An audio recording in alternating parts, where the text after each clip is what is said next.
like. With this, it's like, here's parts. Who doesn't like Rhea Ripley?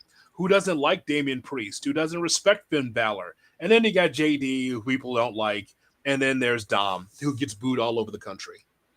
Yeah, and I think, again, he's about to do something that the entire WWE universe is not going to like on Saturday. I also think that I think Nia Jax is walking away as champion. I think she's going to beat Bayley. I don't know. It just kind of feels like it's Bayley's time. Like I was on board with Bayley winning the championship when she did, but not much has happened with it. So I think it's kind of time for the WWE Women's Championship to get a new champion. And look, ever since Nia Jax has come back, she's done some pretty good work, man. Like I think she has earned this opportunity if that's the direction that they seem to go. So I think that one seems likely to me. And realistically, I think you could talk me into potentially 5 out of the 6. The only one I don't see happening, like Solo's not going to beat Cody. Right. I don't see Solo being, the undisputed WWE champion. But in the other 5, like could LA Knight beat Logan Paul? Absolutely. Like you could talk me into that, especially because it seems like LA Knight's been on the cusp of winning WWE gold. So I think that 5 out of the 6 certainly could happen. Now, I don't think all 5 end up happening. That seems like a lot of championship changes, even one show, even though it's a big show like SummerSlam. But I'd be willing to bet that at least 3 of them happen. Yeah, even TNA would say that's too many title changes on one show. That's just a line because Slammiversary, I think they have all babyface. I think there was 4 title changes in Montreal, which is what? You don't need 3 or 4 changes, and all baby faces. It's all baby face champions across the board. So here's a question for you regarding LA Knight and Logan Paul. Okay. Does Logan Paul become the baby face in that match? Does LA Knight get booed because they're in Cleveland as LA and it's Logan Paul's city? I don't know, because I don't know how Cleveland feels about him. Because for the most part, except for this past Friday when he actually mentioned, Cleveland, my hometown. Yeah. Like for the most part, like he's been billed from Puerto Rico more than he's been billed from Cleveland, Ohio, right? Like because he trains out of Puerto Rico. So, and I kind of look at it the same way when The Miz, who's from Cleveland and now hosting SummerSlam, but he's from Cleveland, but he's billed out of Hollywood, California, right? Like he's left Cleveland behind. So I don't know, because I just don't know how Cleveland feels about Logan Paul. I don't know if they're looking at this as, hey, this is our guy coming back, or if this is, he was born here, but he doesn't really claim us enough. So I am curious to see how that does play out. I have a hard time picturing LA Knight getting booed, though. Mm-hmm. So I'm wondering about that. With some of these PLEs, you just never know. There could be an international audience in there, and they could just gum up the works by just just doing the opposite. And now that you plant that seed, by the way, of Logan Paul working out in Puerto Rico, so now I'm have to start a fund for you and Mrs. Neitzel. Now you got to go down there to see him and the next PLE. Like you can't be here doing the show next time that there's a PLE in Puerto Rico. You have to go. All right, we're good. Well, I'll tell you what. I promise. Next time there's a PLE in Puerto Rico, which by the way should be happening soon, given how well it went over in 2023. We will take a vacation around it and we will go to the show. Because I know that's one of your bigger wrestling regrets over the last 5 years. To see that live. I told you when I was watching, there had been wrestling there in Puerto Rico. You can see people with WCW shirts where the big boys play. That's how long it's been. 90s. Like what? I got an old wrestling shirt here. You know what? This still works. Yeah, sure. Every once in a while, when I want to feel alive, I go back and watch that Bad Bunny entrance. Like it just like is going to inject energy right into your soul. That's how good that was. Just take me back. God, I've just never. I don't know why that still sticks with me. You would think, just another wrestling. No, just what we just saw there. Just like, oh my God, like that. The walls were crying.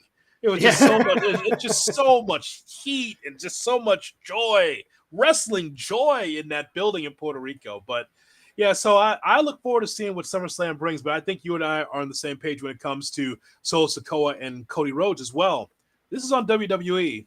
They're building this Bloodline 2.0, fine. But the thing that you lead into this that's still unproven is Solo Sikoa. Hasn't had enough matches for you even to believe a little bit that he could be able to win the championship against Cody Rhodes. That's on WWE. You built a tribal chief that doesn't wrestle at all. In fairness, that was, the blueprint from the previous tribal chief, but that tribal chief also had, how many ever WrestleMania main events that he had already in the back pocket. So he was already established where Solo has not been. Like, at this point, Jacob Fatu feels like a more legitimate threat. If they put Jacob Fatu in this match, like, he would feel more of a legitimate threat versus Cody than Solo, right? Correct. Like, what Solo got? The win against John Cena? Yeah. No, you're right about that. And so that's why, and this is in the conversation we had last week, Gabe, was what should be the main event of SummerSlam. Cody and Solo doesn't seem like that should be the main event. I know it's for this championship, but it doesn't feel strong like the other matches. I want you to comment on that too, because I want you to tell us what you think should be the main event of SummerSlam. What should be the main event of SummerSlam is Drew versus CM Punk. That should be the main event. Even though that's the only one without a title, that is the one that over the last how many ever months, right? So really, realistically, the last 7 months, ever since the Royal Rumble, so the end of January, and then we find out Punk is hurt, they have been building towards this match for 7 months. And they have done a hell of a job. Like an absolute hell of a job, because Punk hasn't been able to wrestle, and they have kept this feud alive. That should be the main event. That is the one, as a fan, I am most invested in. It is the one that the WWE has put the most work into. That being said, Cody versus Solo, I think will only main event. The actual main event could be Priest versus Gunther. But I think if Cody versus Solo main events, we're getting somebody's return. Whether that's Roman, whether that's Paul, whether that's the both of them, whether that's Jimmy, and this becomes the start of Bloodline Civil War 2.0. If that match main events, to me, that means we're getting return, and it's going to be a rather big return to springboard into Raw on Monday, SmackDown next Friday, et cetera, et cetera. Yeah. Could you imagine a couple of crossroads by Cody Rhodes on Solo Sikoa, and then he holds a belt up on the second rope, and then good night, everybody? Oh, no. And nothing happens after that? Oh, no.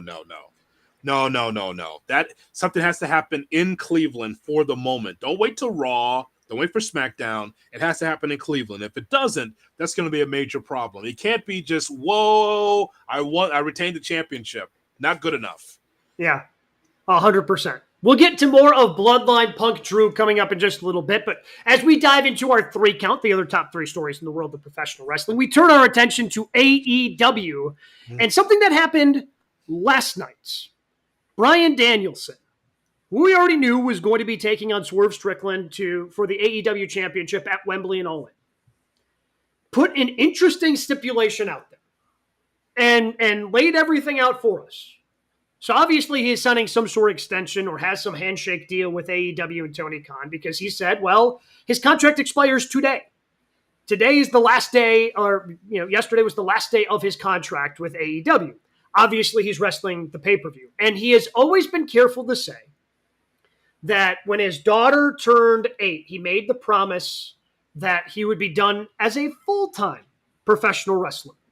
Full-time professional wrestler, which everybody took note of and said, okay, that means we're still going to get Bryan Danielson a couple of times a year. So he comes out last night and puts the stipulation onto the AEW World Championship match, which without a doubt is now headlining and will be the main event of Wembley and All In. His career is on the line. He said he will never wrestle again if he loses to Swerve Strickland, which brings us to our question. Do you want to see Bryan Danielson as the AEW World Champ? Yes. Yes, I do. However, we know that Bryan Danielson is not an old carny wrestler. Because if he's an old carny wrestler, we'd see him show up in Cleveland at SummerSlam on Saturday with no AEW contract. Oh, yeah, right? it would be like the old days of, wait a minute, is that Rick Rude on Nitro and on Raw? How did that happen? Well, one's taped and one's not, because the contract's up. Lex Luger's on Nitro. How did that happen? Well, his contract's up and they didn't take care of it. But here's Danielson with the handshake agreement, clearly, because you're right. As we record this today, he's out of contract in AEW. Could you imagine him just taking a step away, ruining the main event? But he won't do that, though. Bryan Danielson is world champion. I think that stipulation is pretty heavy. Pretty heavy. This is no shot at Swerve Strickland. However, because Bryan's retiring, I'd like to see him be world champion. And I like to have an added stipulation after he wins the championship in Wembley. And that is that I'm not supposed to be champion. I'm so glad I was able to achieve this, but I promised my family I'm going to retire. So the next person that I face, you could have my championship and I will retire. My next loss will be my retirement match. The old Ric Flair going into WrestleMania. Yes. Where how many ever matches he had that year of, the next match is the one the next loss is the one he's retiring. And on that roster, that could be anybody. As good as that roster is, on a random Dynamite, Collision, or pay-per-view for them, that could be anybody. And he could be out there as a champion as long as he wants. But I would say, Gabe, that's the right thing to do. I'm glad that the stakes are higher now. I'm glad they are. I don't see Danielson losing this match now. Because I just think it's fascinating that Jeff Jarrett talked to him and it kind of got him motivated to do that promo in Greenville on Wednesday night. And so I'm looking forward to it now. But I'd like to see Danielson come out on top. This is no shot at Swerve. Swerve will probably be a champion again at some point down the line. I do want to see Bryan Danielson as AEW champion, and I thought it was going to happen long before the end of this month at Wembley Stadium. And I want to see him be as AEW world champion because selfishly, I don't want him to retire. But I want at least the option. And maybe I'm wrong to believe that Bryan Danielson would actually stay retired because no one has actually ever in the history of professional wrestling ever actually stayed retired with that first retirement. Right? They all come back. Mm-hmm. The one holdout I thought we were ever going to get was HBK. He came back, and that was bad for business. That was bad for everybody involved. When we did DX versus Brothers of Destruction in Saudi Arabia. Oh, boy. Yeah. But, I mean, Stone Cold came back. Just these retirements never last in professional wrestling. Hell, Ric Flair's talking about doing another last match, right? They never actually stay retired. But I actually believe that Danielson would stay away. And honestly, I think he would just leave AEW altogether because I think he seems like, not that we actually know any of these people, right? But he just kind of seems like the guy, if he is some sort of backstage producer or some sort of right-hand man to Tony Khan, if he's around it that much, I don't think he's going to be able to help himself. Like, he's going to have to get into that ring. And I think he may realize that, which is why he may just go away. And this has become more than just, I'll be retiring from full-time to, I'm never going to wrestle again. I think it's great that we can't figure this out yet. Oh, yeah. I think it's fantastic because, if he loses, I will be shocked. Like, I don't know if I'll be able to convince myself into Bryan Danielson retiring, actually. But if he loses, I will be surprised. They just sold more tickets in Wembley for this, I would imagine. I'm not looking at WrestleTix, but I'm sure now that those stakes have been heightened, I would imagine people are like, you know what? If I go, I might be seeing Danielson's last match or see him as world champion. Either way, I win. I'm going to buy some tickets. I got to go see this in person. Say, for instance, he loses. If he loses, Danielson, and Swerve retains, Gabe, the sky's the limit for Swerve. It is. Oh, until that matchup against Will Ospreay, whenever that is, right? I don't know when it would be. But, I mean, after that, it would be Ospreay against Swerve, which we all thought a lot of us thought that we're going to get that match anyway. So, either way, it is very intriguing. That is for sure. Yeah, I'm pumped up for it. And I was pretty excited for it in the first place, right? Like, okay, Swerve versus Danielson, AEW Championship on the line. I'm excited. This just heightens it all. It makes you, to me, lock in to that even more. It's going to make the next few weeks, because obviously Danielson's going to be wrestling going in. Like, he was pissed off walking backstage. You mentioned Jeff Jarrett. He's going to be wrestling Jeff Jarrett next week on Dynamite. He's probably going to be getting a couple more matches in before we get to Wembley and All In. Can I just tell you something? We should pull the curtain back. You and I, as talk show hosts, in our shoot job, talking sports all the time, right? Yeah. In our shoot job at ESPN Radio and ESPN Milwaukee and ESPN Chicago, we could pick up the phone or text someone from the Packers or from the Bears or from any of the teams in our market and get information or ask, hey, have you heard about this? Can you confirm that? We can do that. We've been doing this a long time, that we could find someone that could confirm a story. In wrestling, it's a little bit strange that way, where some are willing to tell you everything, or at least their philosophy, and it may not be true. And to try to find out what's really going on, sometimes they're a little bit skittish on giving you that information. Like, here's the reason why I set it up this way.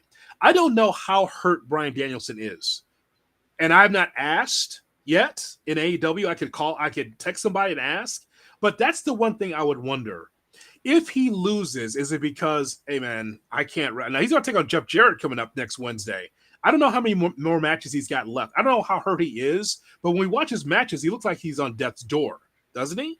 Oh yeah, I mean he's. I couldn't tell you the last time I saw him on TV without any KT tape when he's wrestling, right? Like, he's got KT tape everywhere, but again, that could just be a part of, like, dude, he's certainly beat up, like his body's beat up.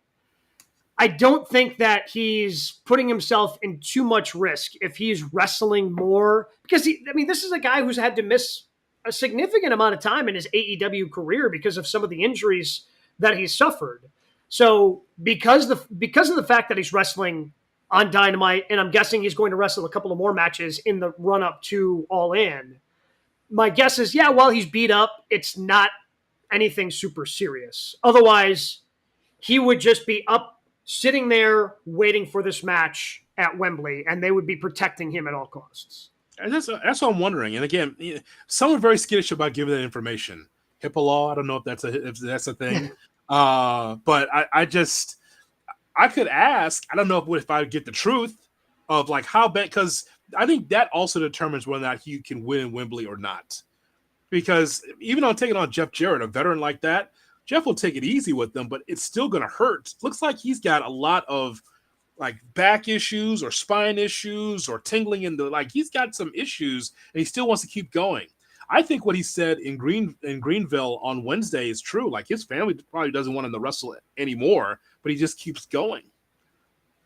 Man, he can't help himself, man. He is a wrestling sicko. It's all to our benefit, but he is a wrestling sicko. Yeah, I guess.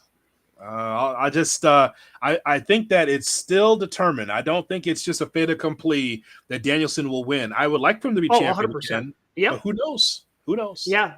It is certainly possible he loses that match. Speaking of possibilities, story number 2 this week. Shane McMahon spotted with a picture.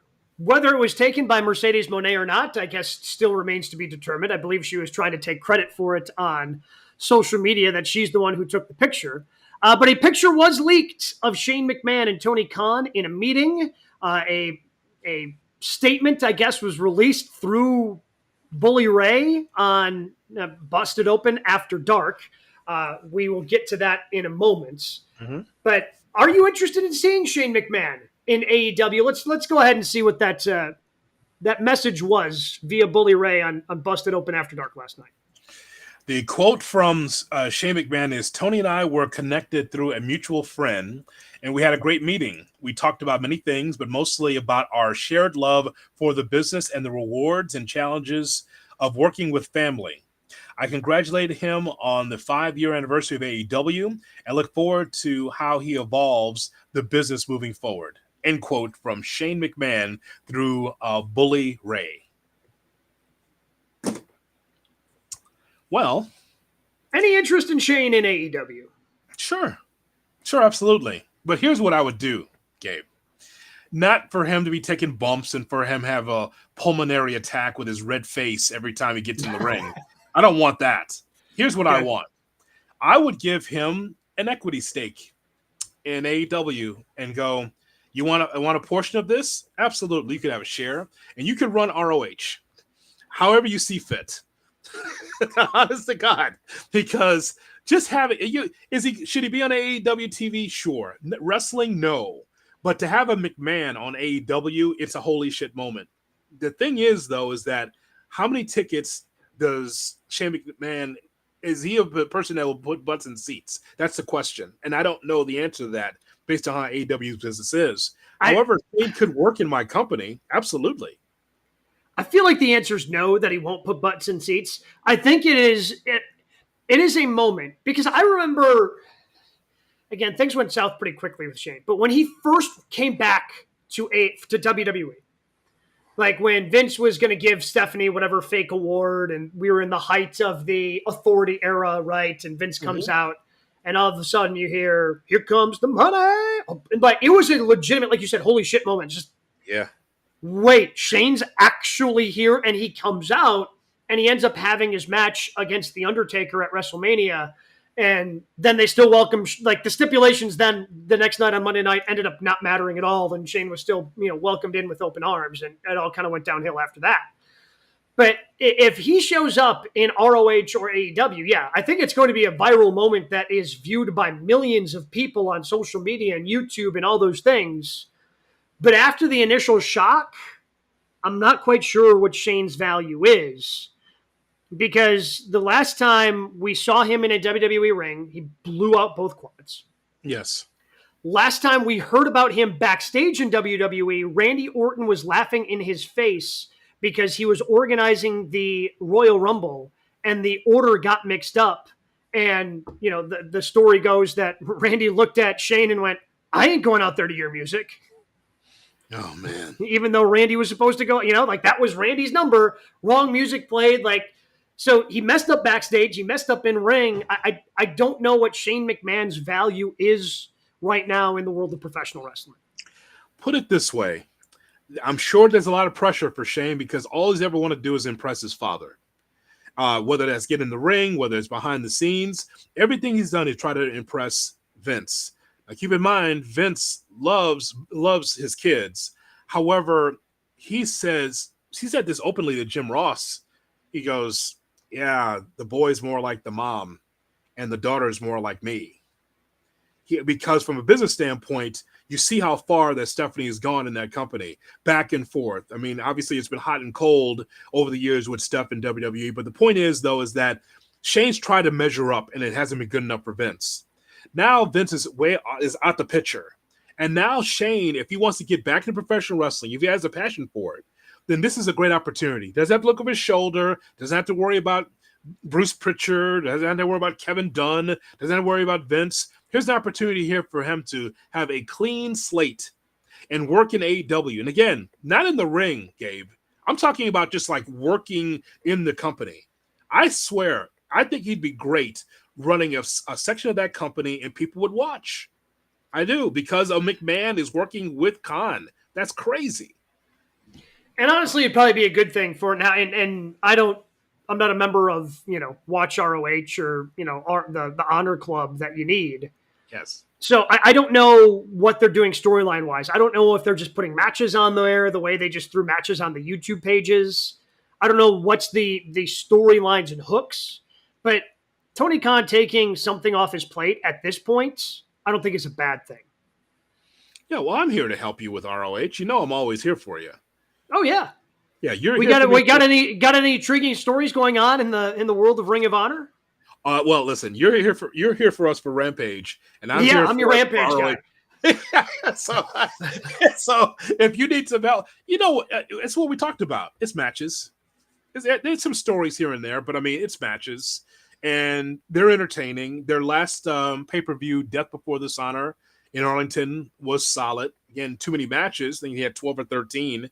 But for me, I had to cherry pick the ones I want to watch. Fast forward, rewind, fast forward. Okay, cue it up. That's what it is. So what I'm saying is that Shane being part of AEW will be amazing. It will melt the internet that a McMahon is working with the Tony Khan. And besides, who knows the real relationship between Shane and Triple H? Do you think we see Shane in AEW? I guess we'll morph the question of, do you have any interest, to do you think it actually could happen? Yes, I do. Because you saw that picture, Gabe. I mean, very odd how that picture was taken. And it all of a sudden it just kind of leaked. Really? I mean, if you're Tony Khan, Mercedes said it was her. Well, if you're the boss, you say, don't put that out there. Yeah. I mean, don't you? Like, but I mean, the question has always been, how much control does Tony actually have? There's no way that was something that was just a lark. There's no way that just like, oh, we'll just take this action picture. Oh, there's Shane standing behind the seat. And oh, there's Tony. It was put out there on purpose. Tony was definitely like posing for the picture. Yeah, it was on purpose. And by the way, that's how you get buzz. People are talking about it. But just the idea that Bully got that quote, and boy, that seems like that was like legal. Who writes a text like that? What I just read for you? Almost legal, wasn't it? Oh boy. Oh yeah. Run that statement through a lawyer. Say something, but don't really say anything at all. I love the idea of Shane starting fresh. And you're right. We've seen this several times where Shane comes to the ring. We haven't seen him for a while in this big ovation because people thought at the time that that's the cool McMahon. There's a guy that wears a suit with Jordans. There's a guy there that's got a kid in college. All this stuff, right? Because he was the cool McMahon. Not Stephanie, not Vince, but Shane. And now, what's Shane now? 52, 53? Still wearing the Jordans. When you remember when they let him win that Best in the World tournament? Yes. It was so bad. Yeah, so bad. When Hamilton was like, best in the world. Yeah, like he had to like direct him the entire time.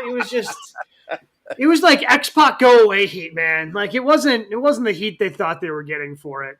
It was bad. It was bad creative. But you know what though? To see Shane McMahon in that light without Vince over his shoulder, I think would be pretty cool. I think it would be interesting to see. You know what? I think you've talked me into, at the very least, Shane being there without the worry of his father would at least be interesting. At the very least, it'd be interesting. It could be good. It might be good. But it's definitely interesting.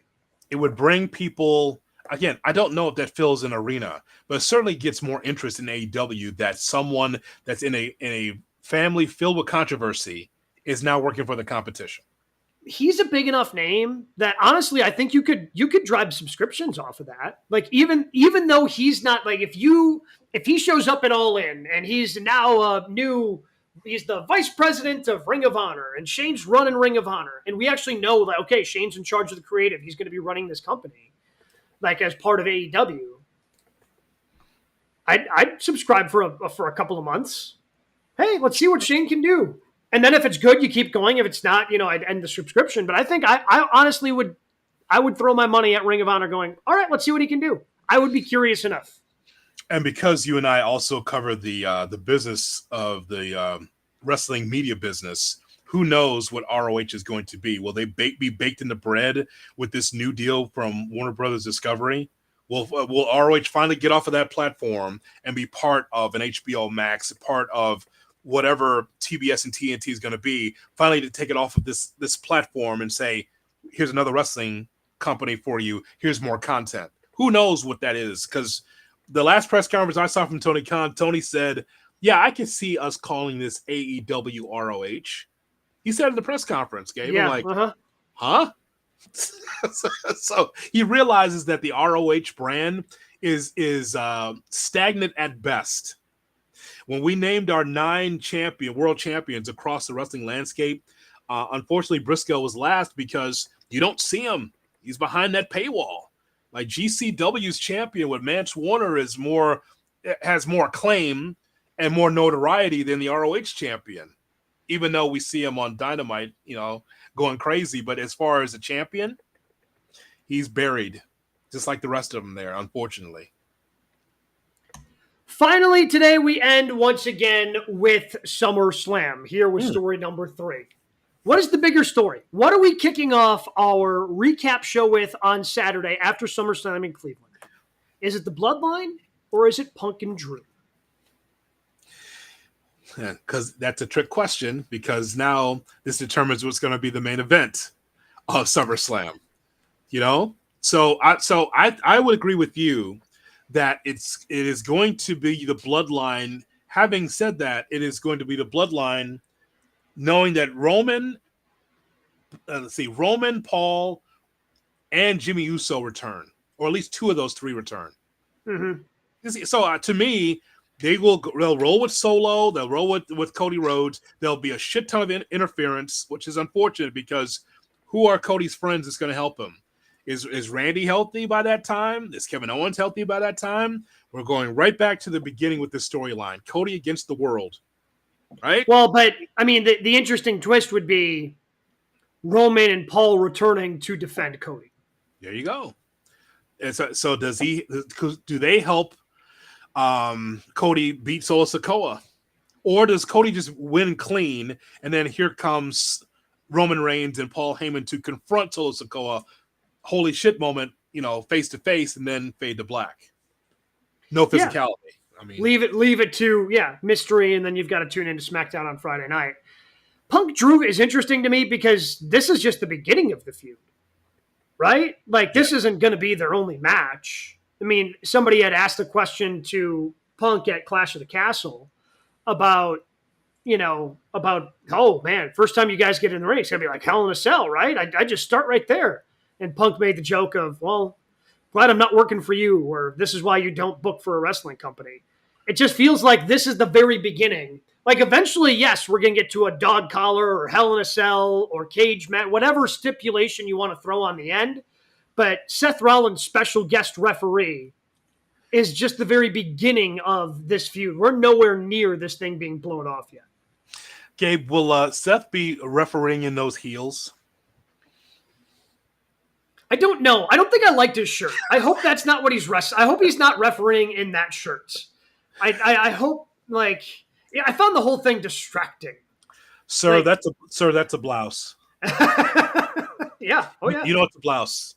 It's what your Aunt Louise would wear at the family reunion.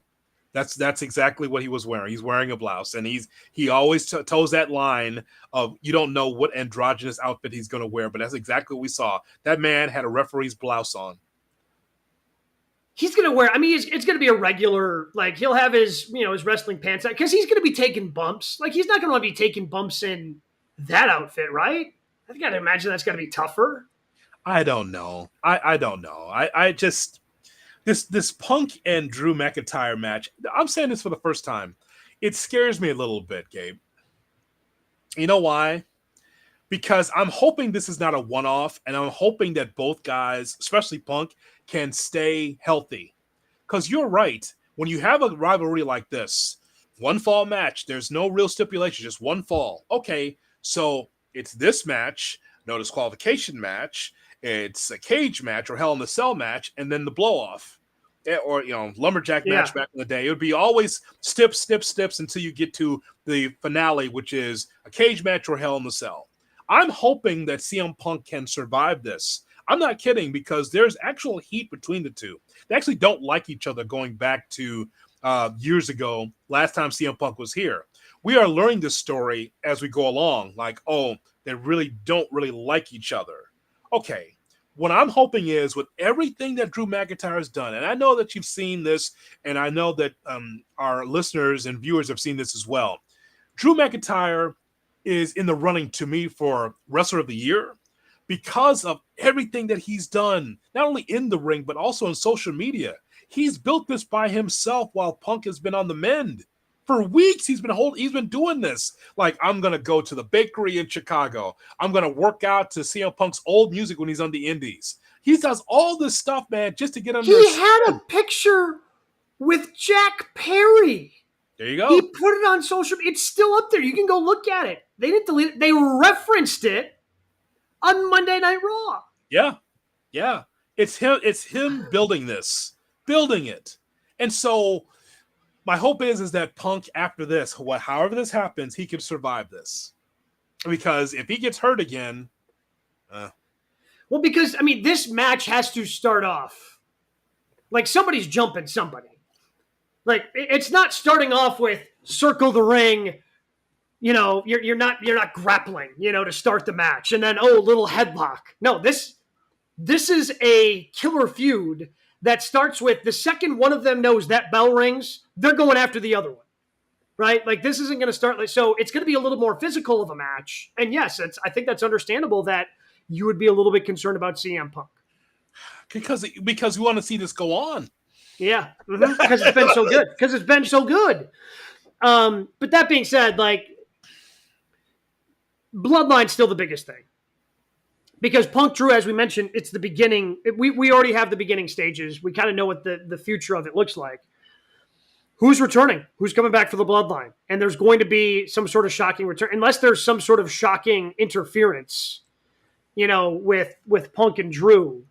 It's not going to top the return of Roman or Paul or Jimmy or maybe a different, maybe a different member of the Bloodline shows up and debuts for WWE. Who knows what they have planned, but they're going to have something big planned for the Bloodline, which is why it's going to be the main event and why it's going to be the most talked about thing.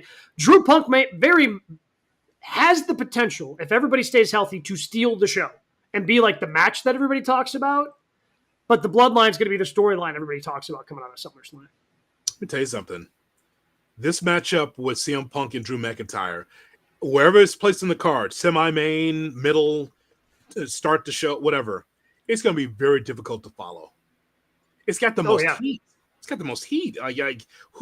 You could put this as a semi-main, CM Punk and Drew McIntyre, like everything that happens, however this ends, and then put Cody and Solo in the ring, and that will just fall flat. It will. It'll be very difficult to follow because that's the number one out of everything that's going on. Judgment Day, Bloodline, what's going on with Gunther and LA Knight and Logan Paul, all this stuff. Nothing's hotter than this. It's the hottest thing in the summer. So do you kick off the show with that? Oh my God. I don't know. So that's okay. Let's say Cody Solo ends the show. What's kicking off the show? Well, listen. I believe that Punk and McIntyre should be the main event of the whole show. But as what you said, if Roman's around, that can't be the main event of the show. Yeah. Could you imagine? Roman's not making a surprise return in the middle of the card. No, it's not. No. I mean, even Liv and Rhea with this love triangle, that has a lot of heat too. That's what I'm saying. So, I think that has to go. I think Liv and Rhea, if Dom is going to align himself with Liv, which I think we all assume is happening, right? Yes. Yeah, I think so. So if that happens, that has to happen after Gunther versus Priest, right? Or is Priest going to be distracted because there's a breakup going on in the Bloodline while he's wrestling his match? The order of this card to me is fascinating. Like how they're going to put this thing together. So, okay, well, I made an error here. Well, I think that Braun Breaker is going to win the Intercontinental Championship. I forgot that Ilya Dragunov's in this match too. That could lead off the show. The IC title. If you have a title change early, fast like that, oh, wow, that's a great way to start off the show, that Braun Breaker is the new Intercontinental Champion. From there, you got to get your Bayley, Nia Jackson. That's a good middle of the card match or early match, 2, 3 on the card maybe.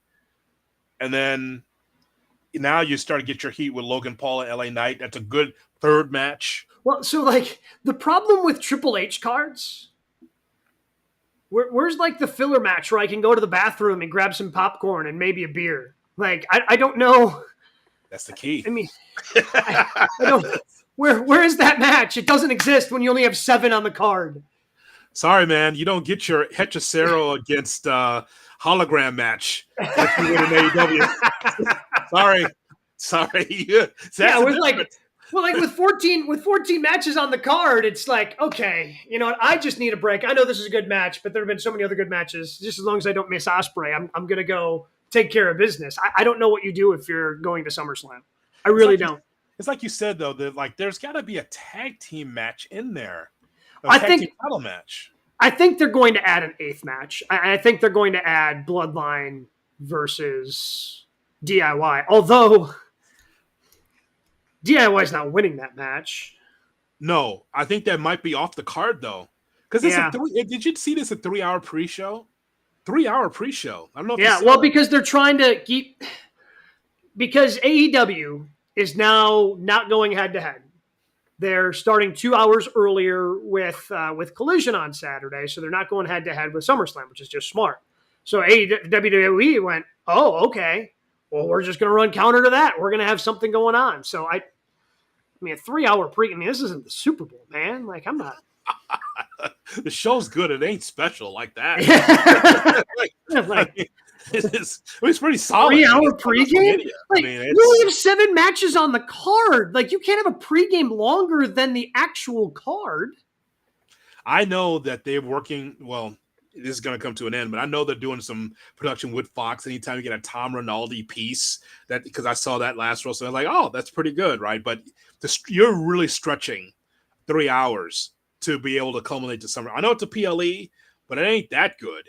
It's good, right? It's good. Like 3-hour pregame. Like I mean, I guess. Oh, I thought AEW was a piss and company. Why are they concerned with them? I mean, who knows? Yeah, who knows? See, I mean, there's no reason. It's no reason for WWE to do that. Like, I know you want to crush your competition, but even AEW steps aside. I don't know if I would have done that. I'm a competitor, but I understand the point. I don't want to see JBL for 3 hours. Yeah, we won't be tuning in. You know what? You don't learn anything there. No, because all the video packages they're going to play during the card anyway. You know what's funny? None of that stuff, by the way. It's all you think the WWE's changed with their announcers, right? And it's true. Like Michael Cole and Pat McAfee do a great job. I think SmackDown does a great job with Corey Graves and Wade Barrett. But you want to see what WWE used to be? Watch that pregame show. It's as mechanical as it was when Vince was there. Yeah, it's tough.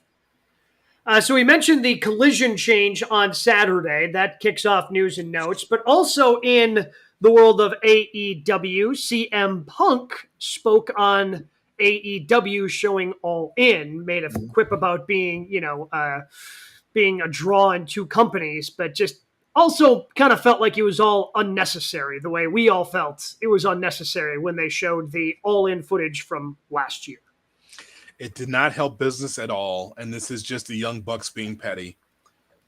I mean, they did this because they wanted to take a shot back at CM Punk in that interview that he had with Ariel Helwani. There was no reason to do it.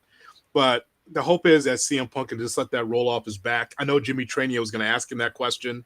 Am I keeping you up? I know he's going to ask that question. There's a guy there that works mornings. There he is right there. Yeah. That's why this is my 3rd cup of coffee for today. Yeah, So need some of that iced coffee I've got downstairs. So, that question was going to come up, but hopefully that just rolls off his back. He's in a good spot. Hopefully he can be happy in WWE for a long time. Well, he wants to sign like a lifetime deal and be around NXT, and I mean everything you hear from the WWE camp coming out about Punk, it's all sunshine and roses right now. Until Punk's asked to lose, and then now we have a 3-hour podcast from Colt Cabana. So that's talking about the son-in-law is an asshole. Speaking of sunshines and rainbows, Goldberg was talking recently, and he said that after speaking with Tony Khan, because he was in some sort of negotiation to potentially be a part of the farewell tour for Sting. Obviously, it didn't come to fruition. But he said Tony Khan reminds him of Dixie Carter. Also said, I don't know if it's a good or a bad thing, but that's just what I thought. That's, boy, that is a shot at Tony Khan. It certainly is. Dixie Carter, so here's why he said that. Dixie Carter in TNA was friends with everybody. And she would always check social media. And whatever social media says, that's what that TNA should have done. And it drove Jeff Jarrett and Jim Cornette and those people crazy. Like, why are you so concerned with the internet? Well, they say we should sign him. And they say we should sign her. And they say that all this stuff, right? And like, because she had no wrestling knowledge, so she would just go to the internet and see what people said on Twitter. Tony Khan also a lot on Twitter, fighting with people. We've seen this from time to time. Also gets along with everybody. And we've heard from CM Punk and others how disorganized it is and how he's more of a friend than a boss. So that's where the parallel is. I don't know how Goldberg would know that since he's never worked at either company, but he did say it. Yeah. Again, I don't even. Yeah, that's a great point. Like, at least he's met. We know he's met with Tony Khan. I don't know about his relationship with Dixie Carter, but here we are. Kurt Angle, meanwhile, said he turned down an offer from WWE to be Riddle's manager. Something you wanted to see, the Olympic gold medal, who 28 years ago yesterday won his Olympic gold in Atlanta with a broken freaking neck. But he said he turned down an offer to be Riddle's manager. Yeah, I don't know what that looks like. Kurt Angle there and just kind of stone-faced and serious, and you have Matt Riddle going down with his flip-flops and just like broing his way down. Not sure why that would be a fit. When we saw Kurt Angle in a suit every week as a general manager, I thought that was beneath him as well. Like, Kurt has proven that he can be terrific as a funny guy, as a serious person, as a great wrestler, but there is no need for him to be the manager of the bro man. That would have been a fit.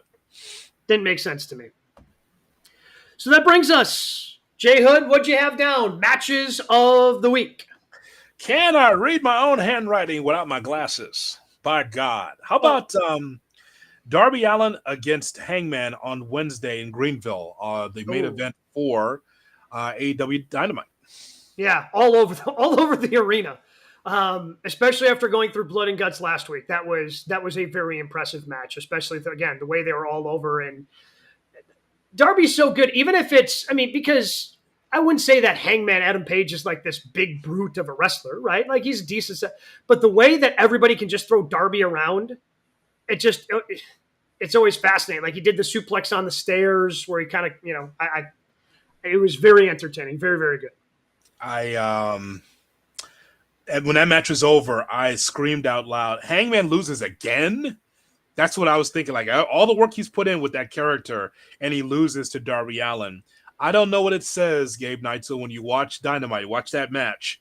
And it wasn't cheers, it wasn't boos. It was just the crowd was just like silent.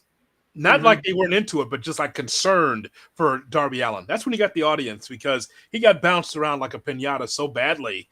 It's just people were just concerned, like, is this guy even going to survive tonight? Well, did you do Lance Archer lost again as well? I had that on there.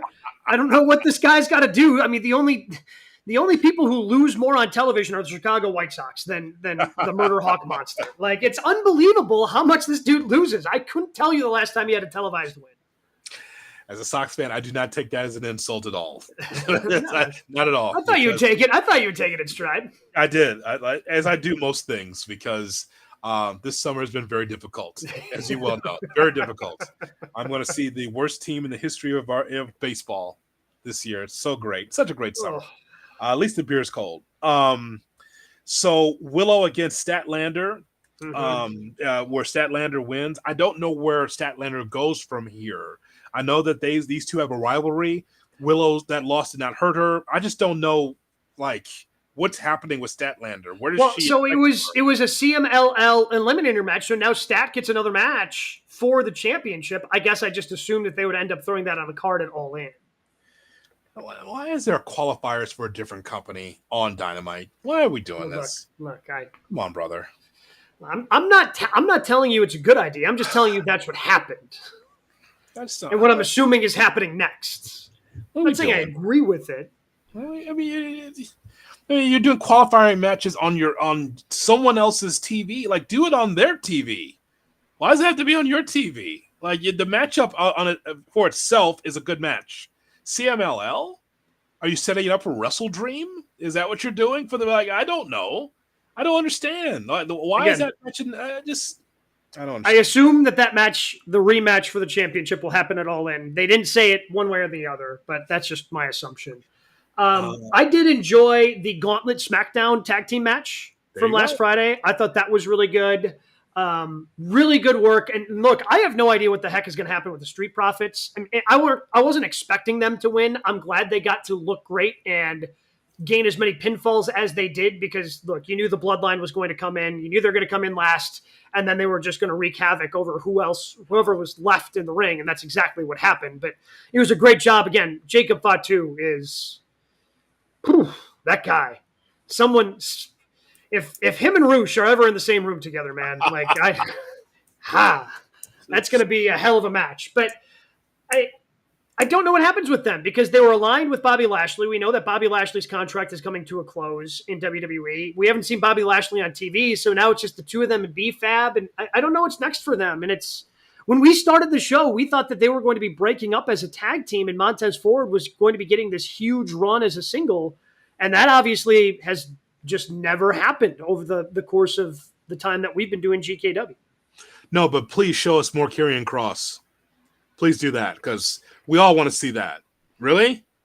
I mean, so Montez Ford can't get a singles run and really take off. And nothing against Dawkins because Dawkins could go too. Oh, but yeah.